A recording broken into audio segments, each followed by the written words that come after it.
as a person who spent many years in a global organization with many different teams with different purposes. So what does employee engagement mean to you? What comes to your mind when you think of employee engagement? Such a good question. As I think about it, employee engagement ends up being kind of a two-directional question. First, you have to create an environment in which employees want to engage, and then employees actually have to engage, right? Okay. So as you think about how you craft it, you have to come at it from both directions. But I think if you were to measure employee engagement, I think I would be looking for is, do you have employees that are doing their job, or do you have employees that are personally investing in the improvement of the company, right? And I think that's the measure. And you'll find in some places where you'll have employees who, they'll come to work, they'll do exactly what you ask them to do, and you should celebrate that and pay them. And there are some people who will be satisfied with that as employee engagement, but you absolutely have to have some people in your company, on your team, in your family, who are thinking about the broader benefit to the family or to the company, and are actually provoking some change. And to me, when you have that happening, and you have that happening at scale, that's what engagement looks like. Okay, perfect. Thank you very much. I don't know if you had a chance to look in the past, but Gallup says very similar to what you are saying. Engaged employee is someone who does more than expected, who kind of emotionally invests to the role. It's just a perfect coincidence how you define it, like very similar to what Gallup says, actually. Yeah, I'll give you an example. Go. As obviously I'm, the leader of a team, and so I do some hiring, but I'm also a volunteer. And I volunteer in a couple of community organizations, and in those settings, I sort of start off my volunteer status just sort of doing what I'm asked to do. But I'll often do something else. So I'm a volunteer at a community coffee shop, and I'm learning to be a barista, and I'm learning to do the other things that are needed in a coffee shop. But I was also really frustrated that the way we manage the recipes for the various drinks we have, it was on these they're like paper cards inside of a plastic sort of flip chart, and you sort of flip them to get to the recipe you want, and they're always broken, and they're dirty, and they're out of date, and you're always missing the one card you're looking for because it fell out. And so what I've been working on is actually writing a small app that will sit on a tablet next to the espresso machine for the barista, and next to the cash register for the cashier, and next to the toppings area where we put the various toppings on it, with the idea being that we can keep those things up to date.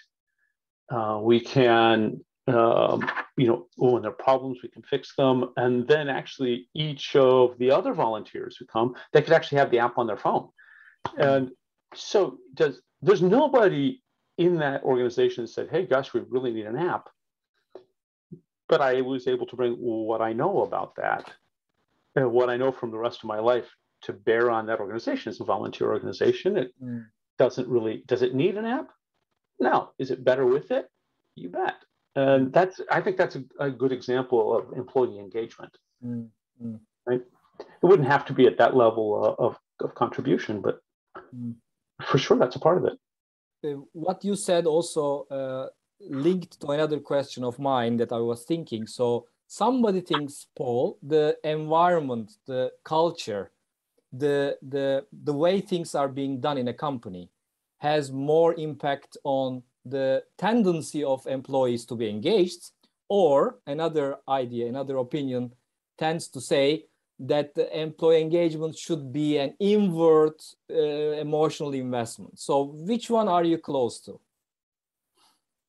Yeah, you hear the people who say culture eats strategy for lunch. You've heard that phrase. Exactly. Well, okay. I don't know if I'm closer to one extreme or the other. What I would say is that when you hire people, you're going to look for people who will engage when you create the right environment for them to engage. Okay. Right? And there are going to be some people who's, they're just not wired to do that, aren't interested in it.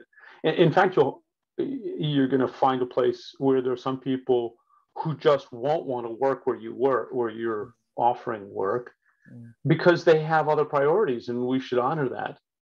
But if you believe that employee engagement is a really important part of what it takes for your company to grow, then you need to be hiring that way, right? Maybe some people would probably argue that, if every one of your employees is engaged at the level that I'm talking about here, it would be chaos, right? Because you would have everybody bringing their own idea and bringing their own thing, and all of a sudden you now have to manage. It's no longer an organization that's directed by an individual or by a small group. It's now like a mob. And so you'd have to figure out, do I really want every one of my employees to be engaged at the level I've just described? And, I would probably bias in that direction, because most employees will present themselves in an interview as being hyper engaged, and it will turn out that they're not. But we have to face into the reality that if we there are have still gray areas in this sense. Absolutely, yeah.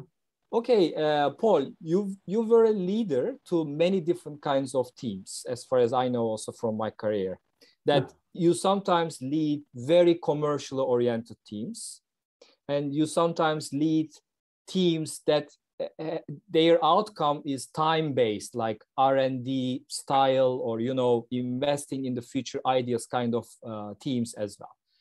Not about the content of the team, commercial or non-commercial, but I would like to ask you, what kind of teams worked best? I mean, if you want to say 1, 2, 3, if you want to list a couple of things comes to your mind, which teams, why, and what features impacted the working teams, in your opinion? Well, I think it comes back to leadership again. Yeah, sure. You'll get different things in different places. So this is a fairly standard talk. If I were invited to the University of Fishakchi and that world, this is probably the talk I would bring, regardless of what you asked me to talk about.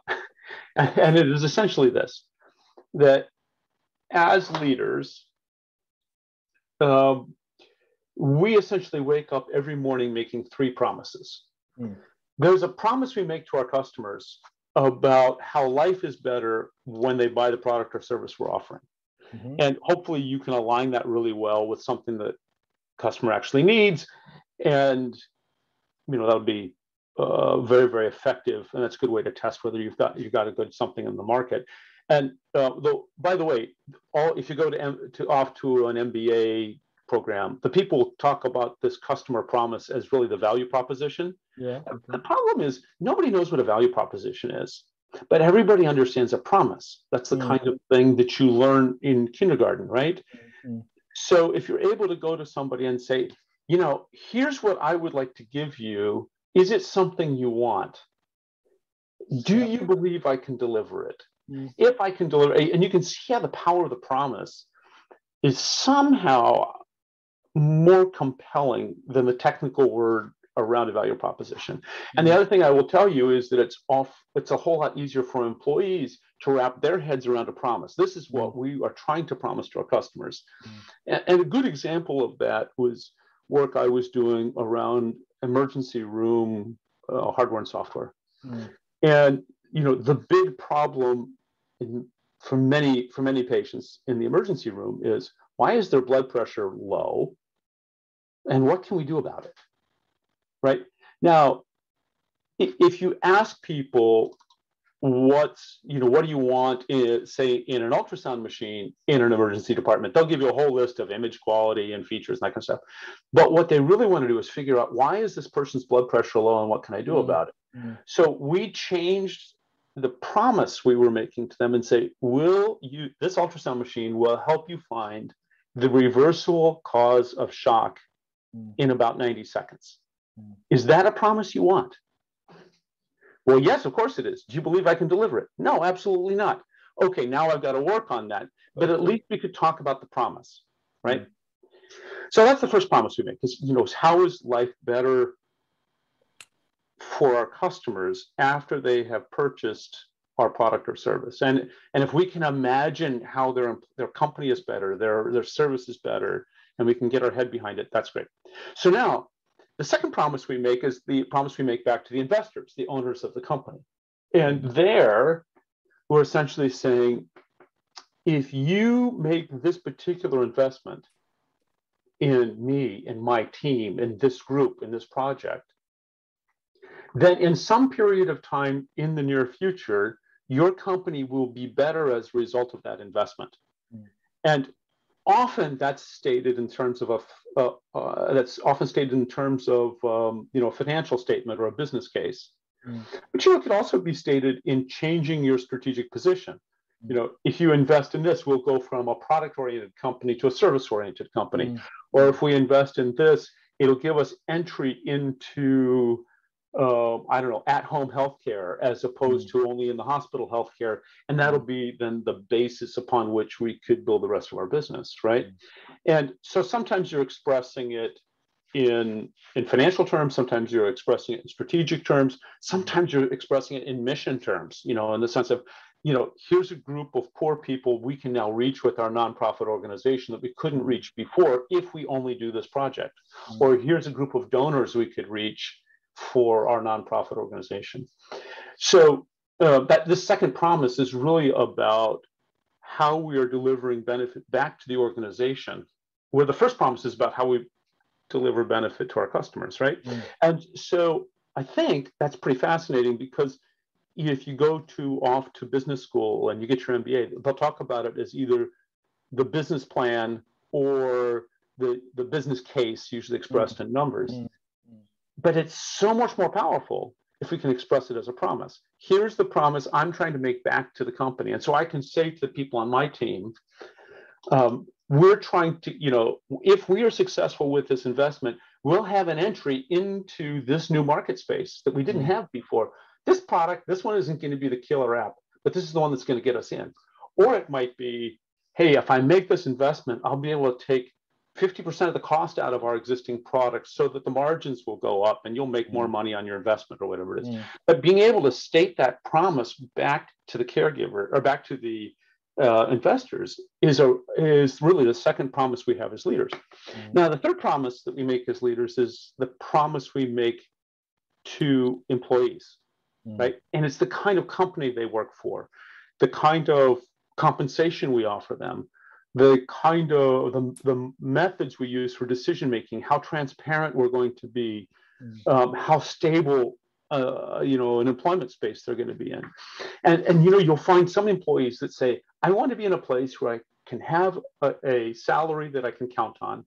Maybe it won't be the highest salary in the world, but I know that month by month by month, I'll be able to pay my rent. I'll be able to send my kids to the school I want to send them to, whatever it might be. There are other employees that would say, that's great, but I want to take a bit more risk with the possibility that there's a big payout in the end. I don't want to work for a company whose primary value is stability, right? That's one dimension. You could have another dimension where people say, hey, I really want to work in a high-touch service organization. And other people say, listen, my career is like, I want to be in machine learning and artificial intelligence. Is your company the kind of company that will expose me to that so I can grow professionally there? And of course, there'll be all kinds of questions about company culture. Like, is this a place where we honor transparency? We just want, like, in your face, we recognize that culturally we would normally be a little more maybe nuance, but here we just want people to just tell us directly, what's going on. There'll be other places that say, hey, I really want kindness to be a primary value in the company. And so, as leaders, at some point, we establish an expectation about the kind of company our employees are going to work for. And so there's a promise that we're going to make, right? And you might express it in different ways, but it comes down to a sense of company culture. So when I wake up every morning, I become very, very aware of these three promises. The promise to the customer about how life is better when you buy our product or service, the promise to the investors about that return on investment, and the promise to employees about the kind of company they work on. And the only thing I really do as a leader at that point is to figure out how to deliver on those promises. And that's what every day is like for me. So now, as you think about what is happening for our employees and how do they feel engaged in the business? First of all, when you're interviewing with them and you can say, hey, this is the kind of company that we are. These are the kinds of customers and the promises we're trying to make. Here's what we're trying to do for the investors. And they can start to say, do I want to be part of that company? That kind of a culture. And then as you get stuck and things don't go the way you want them to, you can actually turn back to those three promises. You can say, oh, folks, this is a tough situation. Though we're doing A and B, though we're delivering the promise to the customers, we're not doing it profitably. And so our promise to the investors is not playing out the way we want it to. We've got to think our way through how to improve that, and we have to maybe experiment our way through it. Then when you get to the point where you have tension in the company, you can go back to say, this is why we are doing X, Y, or Z. And I think when people can see those principles, when they can see those three promises that we're making, it becomes so much easier for them to say, oh, the managers are not nuts. This is what they said they were about. This is where we're missing it. This is why they're doing it. And it becomes very easy. That's the way, anyway, I've been trying to lead within the organizations I've been a part of. Perfect, but I think this answer is just the foundation of the answer coming to my previous question. Which teams do you think works the best? Oh boy, what are my choices again? No, I mean, I'm asking you. So let me ask you in a different way. Let's skip that part because anyway, there are some maybe keywords I was looking for, but you took it from a different perspective, which was perfect, and I learned it very well. So as a leader, I know that you had some, I would say, unorthodox approaches to your teams. Because I also saw many leaders in the same company that I work for as you. So you were, I would say, open, transparent, vulnerable to an extent, and asking the team some unexpected questions specifically about yourself as a leader. So you were a little bit, as far as I remember, you were a little bit passionate to hear from your team about your leadership skills. I see. Yeah. So there is a little piece of information, Paul. There are some research saying that the first line manager, the first person that we are reporting to, is impacting the employees' engagement up to 70%. So as a leader, even if you have a 5, 6, 7, 4 people team, the leaders' behaviors are impacting how your team is engaged, not only their task, but to the mission, to the service, to the teamwork, every other aspect of it. Sure. So I would like to ask, you were passionate about asking open, vulnerability, inviting questions to your teams and follow up these behavior changes in your career when you lead some team. So then I took it in a different way. Then what was the, what do you suggest? I would put it that way. What do you suggest to a leader who has 5, 6 people around, just promoted or learning, what are some of the practices that you did and you saw that it was impacting the performance of your team in a better way? I hope I was clear. Yeah, sure. I think I got it.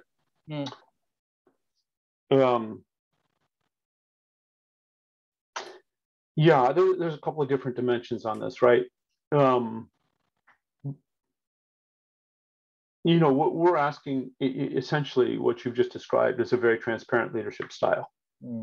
And, you know, that will be easy for some people and really hard for others. And I just recognize that. So regardless of what you would say, what is good, you have to recognize that there will be people who are quite comfortable being transparent and some people who are not. And you can become an amateur sociologist or an amateur psychologist and try to figure out why that is. And I suspect that we could offer really helpful counsel to lots of people about that and recognize we're also asking them to do something that is for their personality type just impossible. So you have to say that you take these things as far as you can comfortably take them. What I have found, generally speaking, is that most of the people we hire are people who are adults. Adults have already had to deal with difficulty. You know, they had to deal with finding their first apartment. They had to deal with disciplining a child. They had to deal with the disappointment of not, I don't know, getting hired at some job. And so sometimes we as employers believe that this bump in the road, this change of strategy, this reality, it's just too much for our employees to handle, right? And so we need to protect them from the reality that's around them. And so we take the data we have, we wrestle with how do we present this information in such a way that people won't panic. What I have found is that for the most part, adults can handle difficulty because they've already practiced it. And so the anxiety around what if they found out that, you know, a key member of our team has gone to a competitor, or what if they found out that a key deal we were going to get, we aren't getting it? You know, what would happen? Holy smokes, we got to figure out how to tell this story and spin it. And I mostly have found that our staff as adults, they have very good detectors of spin.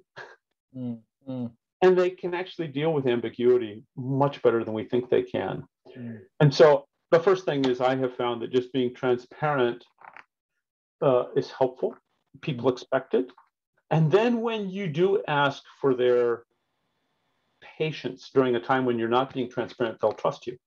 So I just had a difficult situation in one of the projects I'm working on where a key investor said, I'm done, I'm getting away. And what I said to my team at that moment was, well, this isn't the news we wanted. We wanted this key investor to stay in. And now we have to go find other investors. And I was able to say to them, essentially, to have news like this isn't easy. But you're in a great position. You can handle this. You can deal with it. I wasn't talking down to them, but that's the way I'm thinking. And I'm going to ask for one favor from you.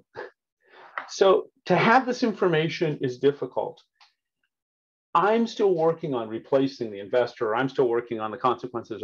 Can you do me a favor and keep it just among us? Let's not tell our suppliers yet. Let's not tell, I don't know, somebody outside the company, and give me a few weeks to sort this out together with some of you. And what I found is that people are like, sure, Paul, you know, thank you for telling us what's going on. We can handle the ambiguity. And sure enough, we'll kind of keep it in the family until we have a plan to go next. It was so easy to do because they knew that I was never really just spinning it. Right? So I don't know if that's what you're after, but I found that's pretty easy. Yeah. One of the things, yes, absolutely. I think, you know, I don't know how many of your listeners have seen this book, What Got You Here Won't Get You There. Yeah, sure, we know. I have it here. That's a great book, right? And, you know, in that the reason people read the book is not the key point of the book, right? The reason they read the book is its subtitle is The 20 Annoying Habits of Highly Effective People, right? I love that. And by the way, I know what mine is, just in case you're people listening to this who would like to know. Mine is this irresistible, what does he call it? The irresistible urge to add value. It's like, Paul, get out of the way. People know what they're doing. But I will, somebody says, hey, we should have a customer dinner or something. I was like, oh, great. Can we have blue tablecloths? It's like, Paul, shut up. Who cares about the blue tablecloths? But that's my instinct, is to over contribute at some level. I've got others too, but that's the one. But what the author says in the book really is identify what that annoying habit is that you have, and then tell everybody you're working on it. Because if you don't tell people you're working on it, when you do fix it, you won't get credit. But if you tell people you're working on it and say, hey, I'd like to be less explosive in meetings when I get frustrated, or I'd like to have more opportunities to ensure we have the customer voice in this instead of just internally. But it's not my reflex and I'm working on it. Will you let me know when I get it right? That level of transparency is pretty, you're not like asking them to dig into your inner psyche, right? It's also comforting, right? You don't need to follow up what you said, what you didn't say, Yeah. And I said, and it's also fair, I think, sometimes to say, this is a change I'm trying to make. It's still pretty sensitive for me. So when you tell me about it, be kind.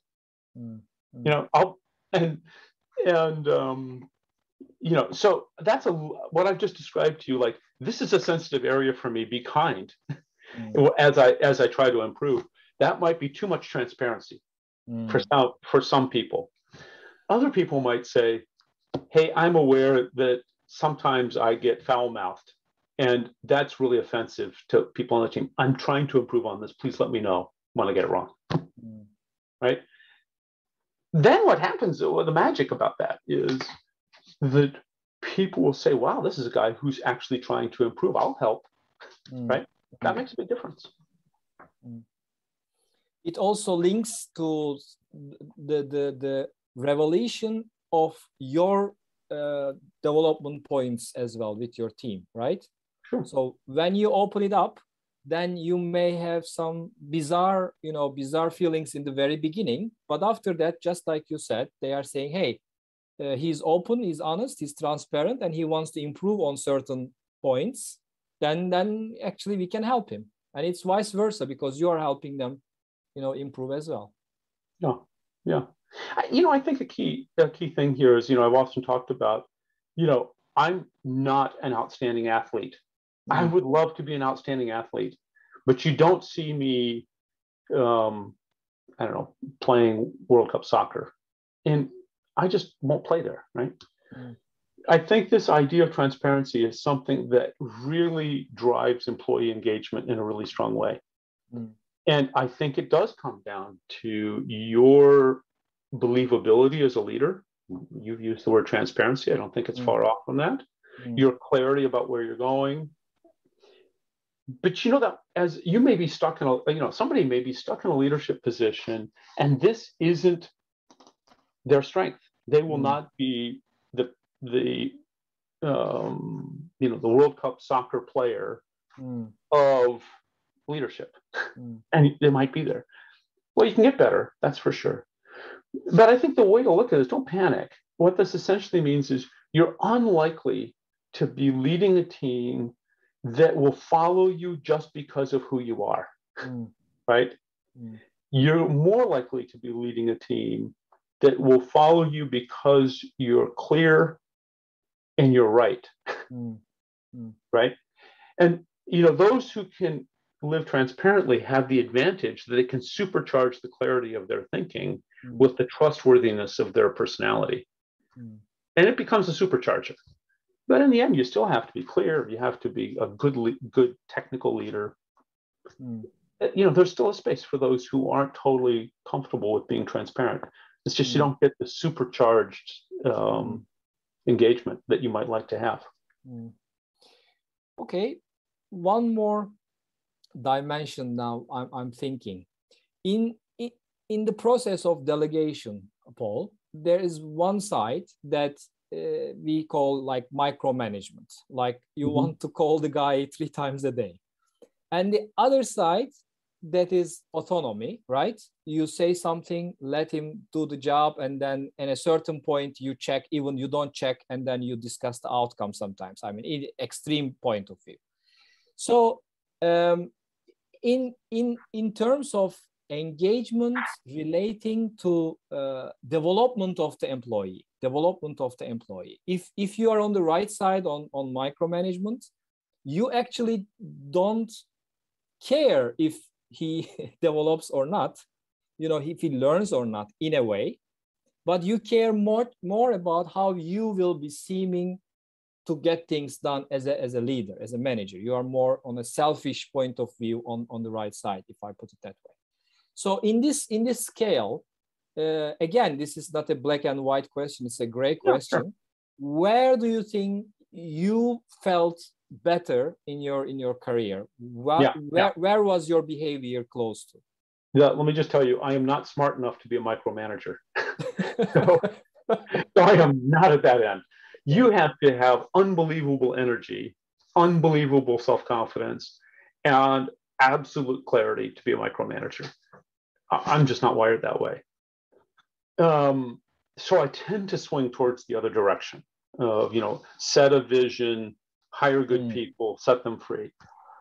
What I do find, though, is that occasionally you become disappointed. At least I become disappointed that the people who I set free to just lead towards an endpoint, that they don't deliver what I had hoped they would.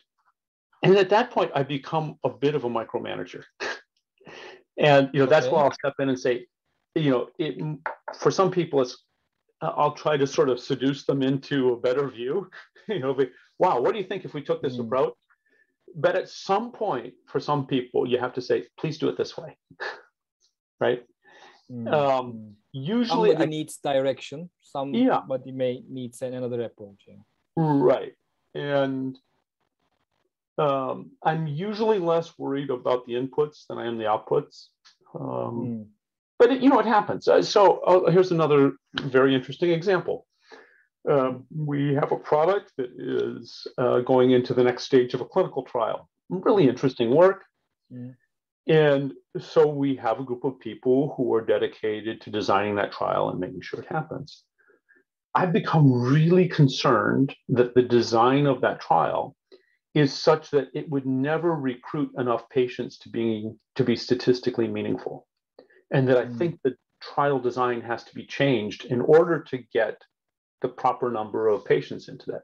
So I go back to what the promises I'm trying to make. One of the promises I'm making to the investors is that I'll have a meaningful trial that'll be statistically significant and from which we can then make leadership decisions. But I was really worried that we're only going to recruit 7 or 8 patients in a month. That's not nearly enough for us to get to a timely delivery of that trial. So what I've had to do, maybe I didn't have to, but this is what my reaction was. Even though I had delegated that to another group of people, I'm becoming personally involved in the design of that clinical trial to ensure that we have a large enough sample size for that trial to be useful. So my instinct is, complete delegation, hire good people, set them free. And then when I don't get there, I turn into a bit of a micromanager. So I probably live in both of those.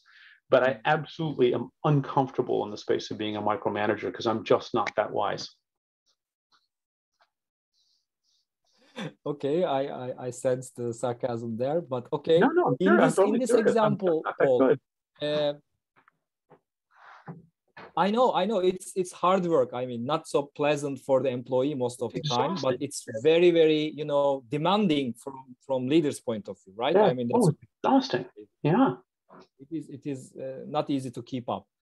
But again, just in this example, you again, you want to be there in the discussion of the design of the trial, but I assume, I don't know it, I was not there, but I assume you were saying this is where we want to go. We need number of patients out of this, design trial. But then how much you like to involve with the how part? How would be done? I mean, how and then what? You say what and then you observe and delegate for the how, or sometimes you also want to be there in discussion of how. That's a great question. I think, so much depends on who I'm working with, but I think for the most part, I'm more interested. Okay, there's the basics of we want to do things with integrity. We want to report things as they are. So the how around the basics of being a good world citizen are kind of non-negotiable, and I care about it at that level, right? I care about having research that, in this particular case, that reflects the diversity of people who might encounter this device. So there are some basics of ethics and global citizenship that I think are involved in how that I certainly care about. But if we're talking about the mechanics of how do we get to a project plan, how do we get to the recruitment of the right people to be on that team? How do we, I think as long as we're being ethical and effective and we're keeping these three promises in mind, I'm not totally worried about the how, right? I'll get very involved in the how if we're not successful. But for the most part, I try to hire people who will just do it well. Right? And then trust them in a mutually understanding way, I would say. Yeah, and help when they want help, to be, I think one of the things that I will often do is say, I need their help with certain things, and hopefully it opens the door for say, hey, can you help me with this? I don't really understand where we're going. I don't, you hear what's the classic thing you hear from, I don't know, the priorities seem to keep changing. What are the priorities again? Well, I'll say, well, okay, let's talk about it again. Usually what I have found is the priorities are staying the same, but the pressures from the constraints are constantly changing. And what happens is I don't like the dilemma of the constraints continuing to shift a bit. And what's the difference between that? Well, the priority might be recruit a lot of patients. The constraint might be we don't have enough budget to pull it off, or we don't have enough time, or we can't work in the department that has enough patients who would be candidates, or you might say, hey, I don't like the constraints. And so then we start to have this discussion. Is it really about priority shifting, or is it really about the constraints that make those priorities difficult to execute? And then you get to have that conversation, and that's where the how gets becomes much more interesting. Okay, and you are an engineer, so you like sometimes the how part. So I asked the question knowing that you want to get in. It was in my mind asking the question, so no surprise there. Well, that's true. I have to remember, first of all, my engineering skills are no longer contemporary. I went to engineering school in the 1980s. Let me see. Let's count how many decades it's been, right? So, with 40 years since my engineering training, or almost that, I am no longer an engineering, I'm no longer credible, right? As an engineer. Sure, I have my hobby projects, the stuff I do at home that has some engineering skill. And sure, I'm learning how to write an app. I get really jazzed to spend an afternoon in the lab with the people who really do know what they're doing, and they teach me as we go. But I have to be careful that I don't pretend that I am the privacy and security expert when we get into a privacy and security conversation. I really have to lean on people that know what they're doing. And I can use my engineering skill to ask a few questions to make sure that I'm continue to be convinced that they are experts. But God help us, if I'm writing code, we're in big trouble. Good. Paul, last question. Also, I don't want to take more of your time. There are now reports from Microsoft saying that 40% of employees now in the United States is considering to resign at this moment. Yeah. So I'm seeing it this way. The culture you are describing that enables employees to be engaged and, to put their passion is getting less and less and less, reachable in a way. So in a way, the talent, they call it talent, the talent will be looking to these kind of companies more, and they will not be, hesitating to, resign and move, faster movements, maybe more following their passion. So overall, not in terms of, huge companies like we were working and you are working, but on a mid-level size companies, and considering this 40% considering to resign, how do you see, on a little bit of a futuristic view, how do you see this goes in terms of employees putting their passion and finding the environment and the leader to be engaged? Yeah, it's great. You're absolutely right. There's this phrase that's going around. I think I forget who coined the phrase, but it was the Great Resignation. We talked about the Great Depression, the Great Recession. Now this is the Great Resignation. Yeah.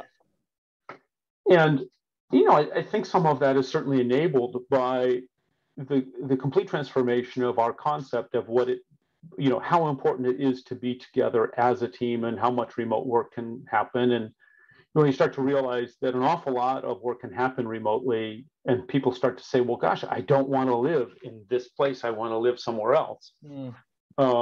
Where job switching becomes much easier because you're not disrupting a whole family necessarily when you do that. For sure, that's opened up that dialogue. Also, we had a couple of years where by the time we get through this one, we'll be through a couple of years in which a job switch was highly risky, right? Because, I'm interviewing for a place, I've never met these people, they might, it's just a highly risky event. So you have some pent up job switching demand that we haven't really attended to, right? So all of that's real. I think, though, we can, we should not, as leaders, be totally frustrated when we have, more perhaps job change or in our employees than we've had in the past. Some of it's just pent up demand, and some of it is this new dynamic of a mobile workforce. But I think it was Forbes. I might have to double check, but I think it was Forbes had a really interesting article that basically said too many employers are seeing hybrid working or remote working as the primary value that employees have. And that, if we can just offer a flexible work environment, people will finally be happy. And that's probably true for a segment of employees. I love my 2-minute commute from well, it's not even 2 minutes, my 10-second commute from my bedroom to my home office is great. Right. But people still want to be inspired. They want to work at a place that has purpose and has meaning. And whether that purpose is bringing health where there's sickness, or bringing order where there's disorder, or bringing, great food where there's hunger, or bringing a clean working environment where it's, a dirty one. I hear if people can connect what they're doing to a sense of purpose, it's psychologically good for them, but it also, I think, drives retention. And, I've got some folks on my team that could frankly make more money doing, somewhere else. They probably have opportunities that they've said no to, and I'm just not even aware. But, in my particular industry, it's very, very compelling to say, hey, I want to work on health. And, that works for us. So my view is the Great Resignation is real. There's going to be a lot of movement around it. But if we focus only on office mobility as the value that people are trying to optimize for, we will have missed a core set of values that will really keep people around. So thank you very much, Paul. It was great to see you again and talk to you again. And you too, yeah. Thank you very much for your opinions. This is not a classical only engagement type of conversation for me. Very valuable. A lot of learnings. Thank you very much. I wish you a lot of luck, and thank you very much. Yeah, it's great to see you again, and say hi to your. I mean, I still remember your kids as elementary age kids. So yes, thank you.